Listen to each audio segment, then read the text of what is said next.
প্রভু যীশু খ্রিস্টের নামে সকলকে শুভেচ্ছা জানাই এবং আজকের এই দিন আপনাদের জন্য আশীর্বাদযুক্ত হোক এই প্রার্থনাই কামনা করে। আজকের আমাদের পাঠের বিষয় যেটি ঈশ্বর তার পবিত্র আত্মায় প্রকাশ করলেন, আর তা হলো নেগেটিভ বিষয় এবং পজিটিভ বিষয়, নেতিবাচক ও ইতিবাচক। মানুষ বা শয়তান আমাদের নেগেটিভ বিষয় নিয়ে যায় বা নেতিবাচক বিষয়, কিন্তু ঈশ্বর তিনি চান যেন আমরা সব সময় পজিটিভ থাকি, ইতিবাচক থাকি। কারণ নেগেটিভ পাওয়ার আমাদের জীবনকে ধ্বংস করে, আমাদের মনকে অশান্তির মধ্যে আনে, টেনশনের মধ্যে আনে, অবসাদের মধ্যে আনে। কিন্তু পজিটিভ পাওয়ার যা ঈশ্বর হইতে আসে তা আমাদের মনকে শান্ত করে এবং জীবনকে সুন্দর পথে পরিচালনা করে। আর সেই বিষয় আপনি যখন দেখবেন আজকে এই বছরের শুরুতে, নতুন বছরে আপনি যদি স্মরণ করেন যে কত মানুষ যারা আপনার আশেপাশে আছে কত নেগেটিভভাবে কথা বলে, নেতিবাচক কথা বলে এবং মানুষের মনটা ভেঙে দেয়। কেউ কেউ হয়তো এরকম আপনাকে বলেছেন যে আপনার দ্বারা কিছু হবে না বা আপনি কিছু পারেন না। কেউ কেউ এক পা এগিয়ে গিয়েও এরকম বলেছে যে গাধা, এর দ্বারা কিছু হবে না। কিন্তু যদি আপনি প্রভু যীশু খ্রিস্টকে আপনার জীবনে মুক্তিদাতা ত্রাণকর্তা হিসেবে গ্রহণ করেন, তাহলে আজকের আপনি সফল হবেন প্রভু যীশু খ্রিস্টতেই। কারণ সমস্ত সফলতা প্রভু যীশু খ্রিস্টের কাছে আছে। তিনি সেই সোর্স আশীর্বাদের, তিনি সেই পথ মুক্তির, তিনি সেই ব্যক্তিত্ব যে নাম সবার ঊর্ধ্বে, সব কিছুর ঊর্ধ্বে, যে নাম সর্বশক্তিমান, সেই প্রভু যীশু খ্রিস্টের নাম আজকের আপনাকে সেই আশীর্বাদ দিতে পারে নতুন বছরে।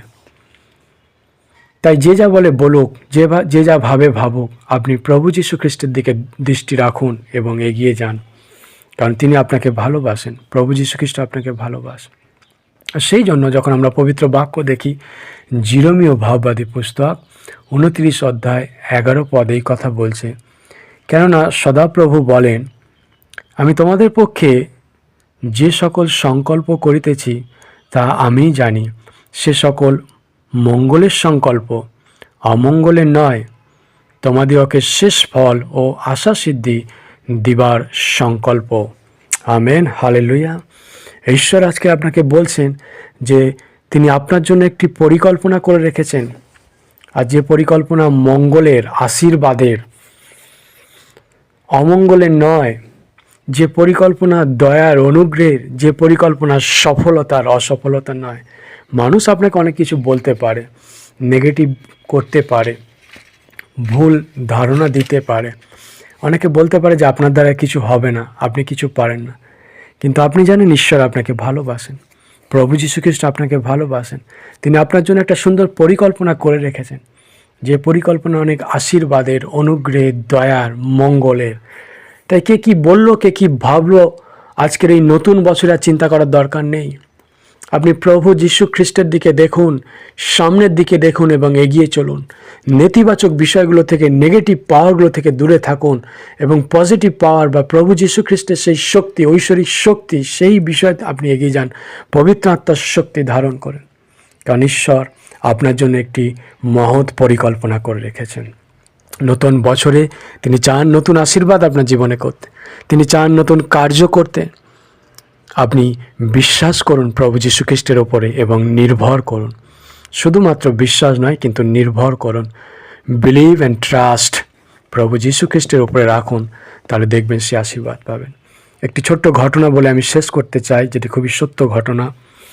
অনেকেই আছে যাদের জীবনে এরকম অনেক নেগেটিভ পাওয়ার কাজ করেছিল, অনেক ব্যক্তিরা তাদের জীবনকে নেতিবাচক কথা বলে ধ্বংস করার চেষ্টা করেছিলেন, কিন্তু ঈশ্বরের আশীর্বাদ, প্রার্থনা এবং পবিত্র বাক্য তাদেরকে রক্ষা করেছেন।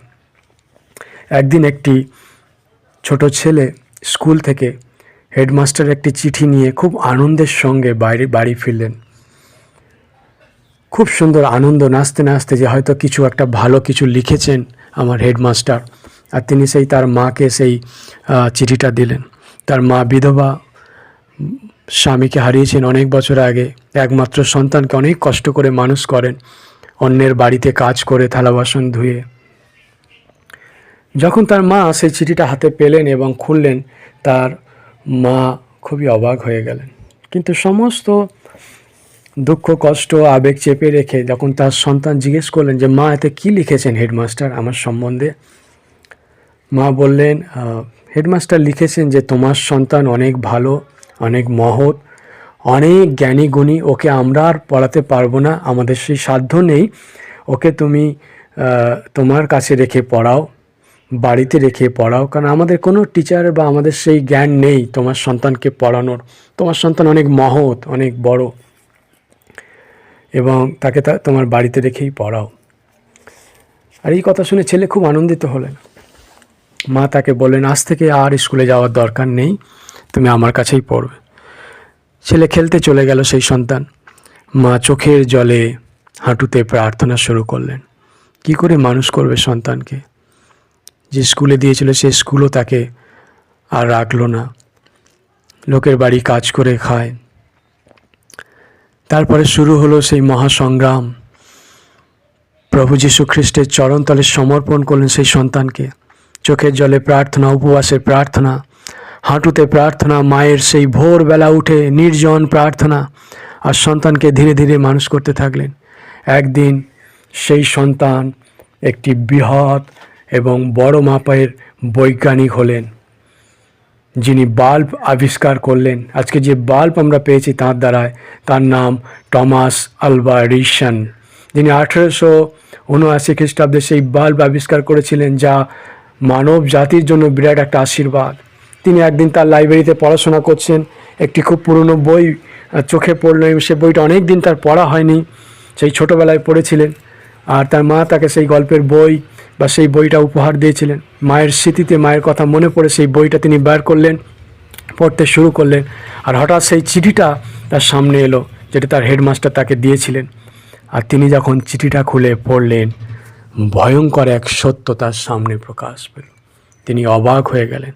চিঠি পড়তে পড়তে তার চোখের জল গড়িয়ে, মায়ের জন্য ভালোবাসা, স্নেহ, সম্মান, শ্রদ্ধা, আরও কত মহৎ বিষয় হয়ে প্রকাশ পেল।